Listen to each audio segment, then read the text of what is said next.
In the world of trading, what is more dangerous than a devastating losing streak? The answer is a spectacular winning streak. One pushes you into a dark spiral of fear, self-doubt, and revenge. The other lifts you up on wings of euphoria and ego, right before melting them and letting you fall from an even greater, more devastating height. One is a quicksand you struggle to escape. The other is a siren song luring your ship towards the rocks. This is the emotional roller coaster, the violent psychological cycle of boom and bust that defines the experience of 90% of traders and is the silent killer of countless trading accounts. It's the dizzying swing between feeling like a financial genius and a complete fool, sometimes within the same trading day. This is not a story about a strategy or an indicator. It's a story about the battle for the one thing that truly determines success or failure: the 6 inches between your ears. Today we follow the gripping story of Liam, a trader who rode this roller coaster to the highest peak of success and the deepest valley of despair, and in doing so discovered that the only way to win the game is to refuse to play it.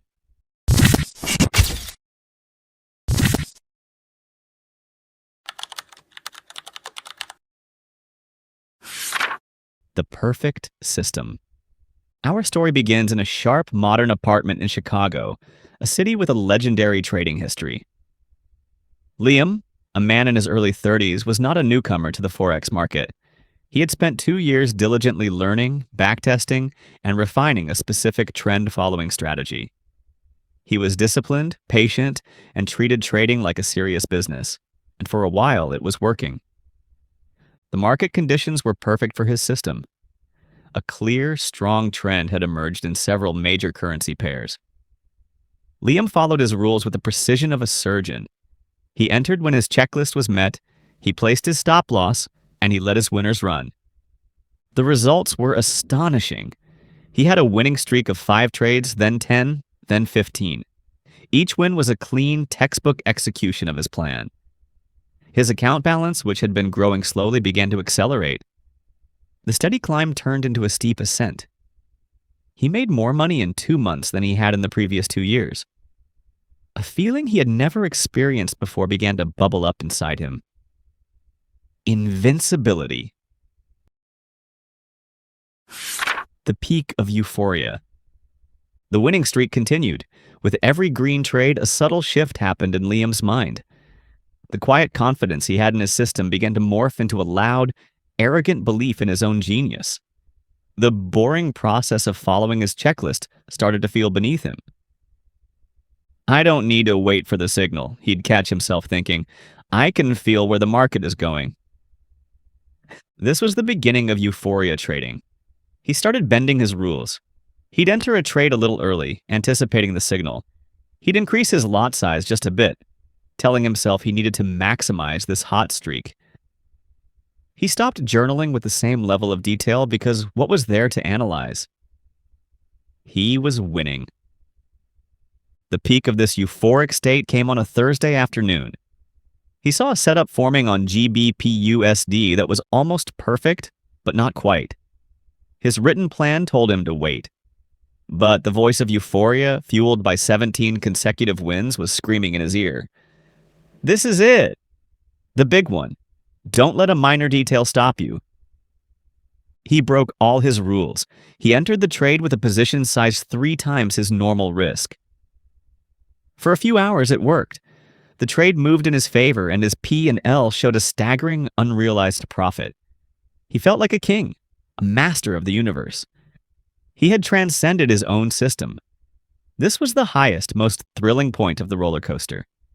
He didn't know he was at the top of the first, biggest drop. In-depth documentary, The Psychology of Streaks, Euphoria and Revenge. Liam's experience is a classic case study in the dual-sided nature of trading streaks. The human brain is not wired to handle long periods of either winning or losing gracefully. It reacts to these streaks by entering powerful psychological states that override logic and discipline. The first state, which Liam was now fully in, is euphoria-induced overconfidence. A long winning streak floods the brain with dopamine, creating a state of elation and a significantly altered perception of risk. Several cognitive biases take hold. The illusion of control. The trader begins to believe they are influencing the market rather than simply participating in it. They mistake a period of favorable randomness for personal skill. Liam's thought, "I can feel where the market is going," is a classic sign of this. Recency bias. The brain gives more weight to recent events. After 17 wins, the possibility of a loss feels distant and abstract, while the feeling of winning feels immediate and certain. This leads to a dangerous underestimation of risk. The Hot-Hand Fallacy. This is the belief that because you have been successful in the past, you are more likely to be successful in the future. In a game of probabilities like trading, each event is independent.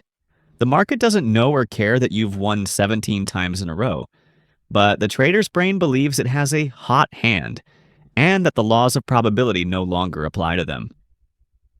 This state is incredibly dangerous because it encourages the abandonment of the very systems that led to the success in the first place. The trader stops managing risk and starts managing their ego.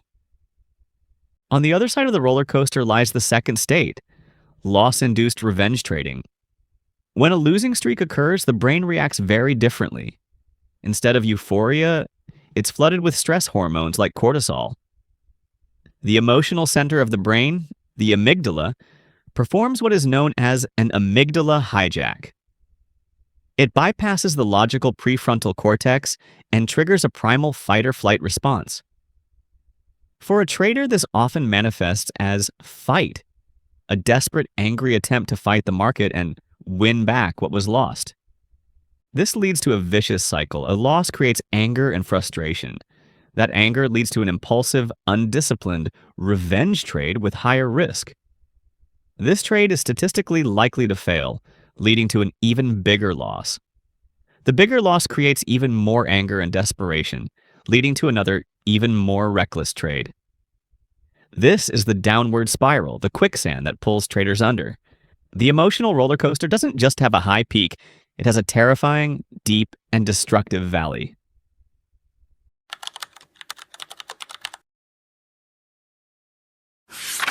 The turn. While Liam was basking in the glow of his massive paper profit, the market conditions that had favored his trend-following system began to shift.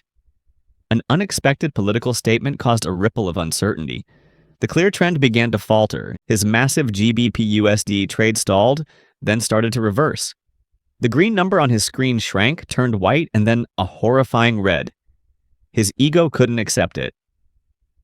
"This is just a pullback," he told himself. "The trend is still up.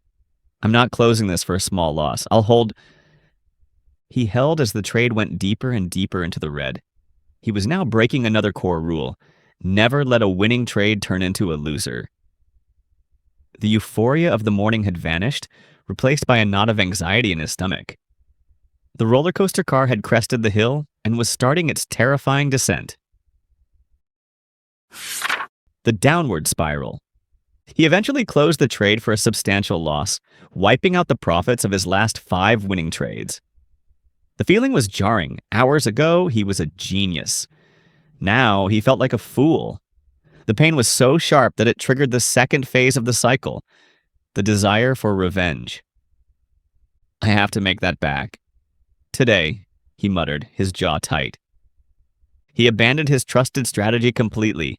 He started looking for any opportunity on any currency pair.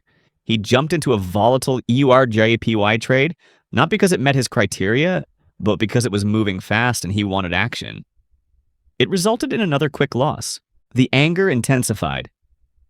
He felt the market was personally attacking him. He doubled his lot size again, determined to land a winning blow. He took another trade, and another. Each one was a loss. The small, disciplined profits he had built over months were being incinerated in a single afternoon of emotional, reckless trading. He was in a full-blown revenge trading spiral, cutting and stabbing at the market with no plan, only rage. In-depth documentary, Forging the Emotional Shield, The Professional's Protocol, How do professional traders get off the roller coaster? They don't rely on willpower alone. They build and enforce a rigid protocol, an emotional shield designed to protect them from their own worst instincts during streaks. This isn't just a trading plan, it's a set of non-negotiable rules for managing their own psychology. A key component of this protocol is the 24-hour rule. This is a simple but powerful rule. After any unusually large win or a particularly painful loss, you are forbidden from placing another trade for 24 hours. This mandatory cooling-off period allows the flood of dopamine from the win or cortisol from the loss to subside. It forces the prefrontal cortex to come back online, allowing for logical, objective analysis instead of emotionally charged reactions. It physically removes the trader from the battlefield when they are most psychologically compromised. Another crucial tool is meticulous post-trade analysis. A professional's trading journal is not just for tracking P and L, it's for tracking emotions. After every trade, they document, what was my mental state when I entered? Was I calm and objective, or was I feeling euphoric, angry, bored? By doing this, they create a data log of their own psychological triggers. Over time, they can see a clear correlation. Trades entered in a cold, disciplined state have a positive expectancy, while trades entered in a hot, emotional state have a negative one. This data provides undeniable proof that their emotions are their enemy, reinforcing the need to stick to the protocol. Finally, professionals practice emotional capital preservation. They understand that their mental and emotional energy is a finite resource, just like their financial capital. A winning or losing streak depletes this emotional capital. By having hard rules like stop trading for the day after 3 consecutive losses, or cut risk size by 50% after a major winning day, they actively preserve this capital. They know that trading while emotionally depleted is the equivalent of driving while exhausted. The probability of a crash increases exponentially. They treat their own mind as the most important asset they have. These aren't just suggestions. They are the systematic defenses that separate the 5% who succeed long-term from the 95% who are perpetually thrown around by the emotional roller coaster.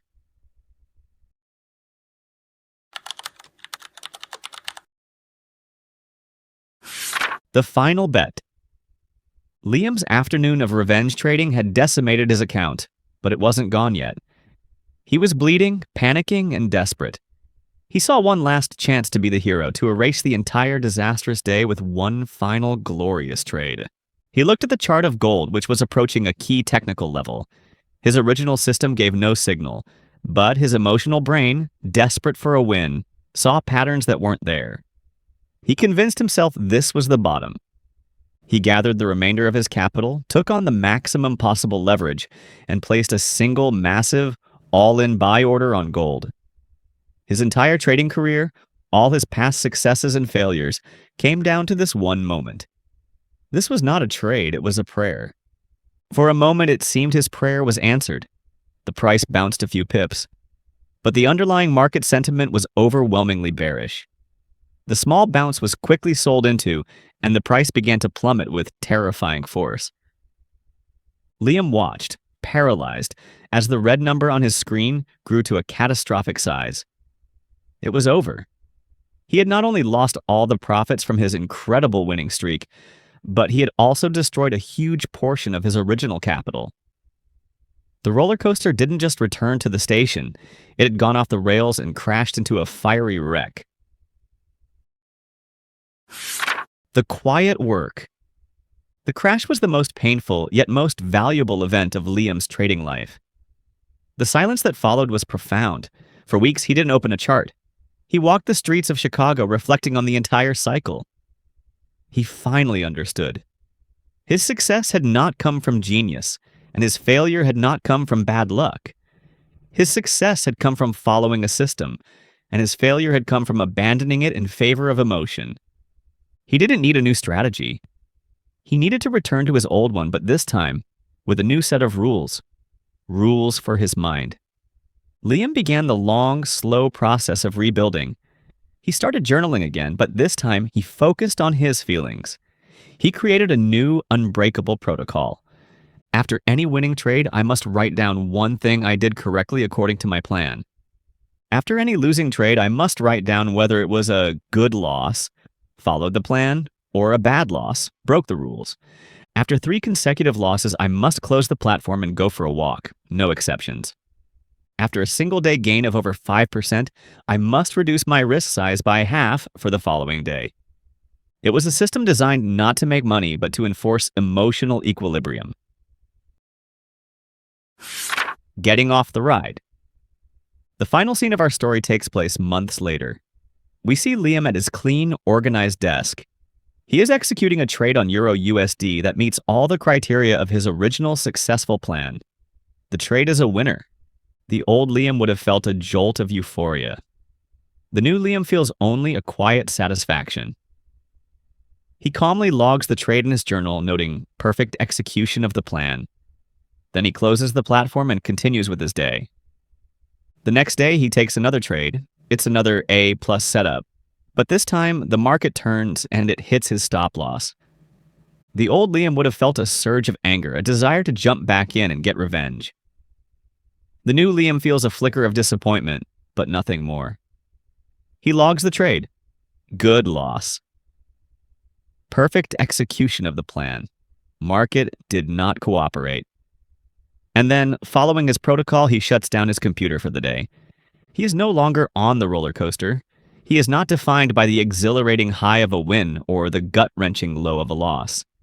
He is defined by his unwavering commitment to his process. He has found the secret that separates the amateur from the professional. The goal isn't to feel good, it's to trade well. And that was Liam's journey. His story reveals a fundamental truth of this profession. The market itself is only half the battle. The other half is the volatile, unpredictable market within our own minds.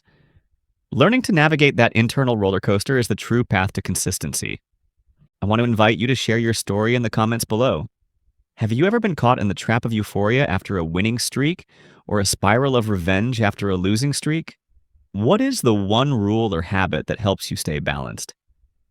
Your experience can be a powerful lesson for someone else who is currently strapped into that same dangerous ride. Let's build a community that helps each other get off the roller coaster for good. Finally, if Liam's story was helpful to you today, or if it made you think, your like is the greatest encouragement for us to continue creating this kind of in-depth content. And so that you don't miss out on the next in-depth documentary and trading psychology analysis, don't forget to subscribe and hit the notification bell. For today, thank you for watching, and we'll see you in the next video.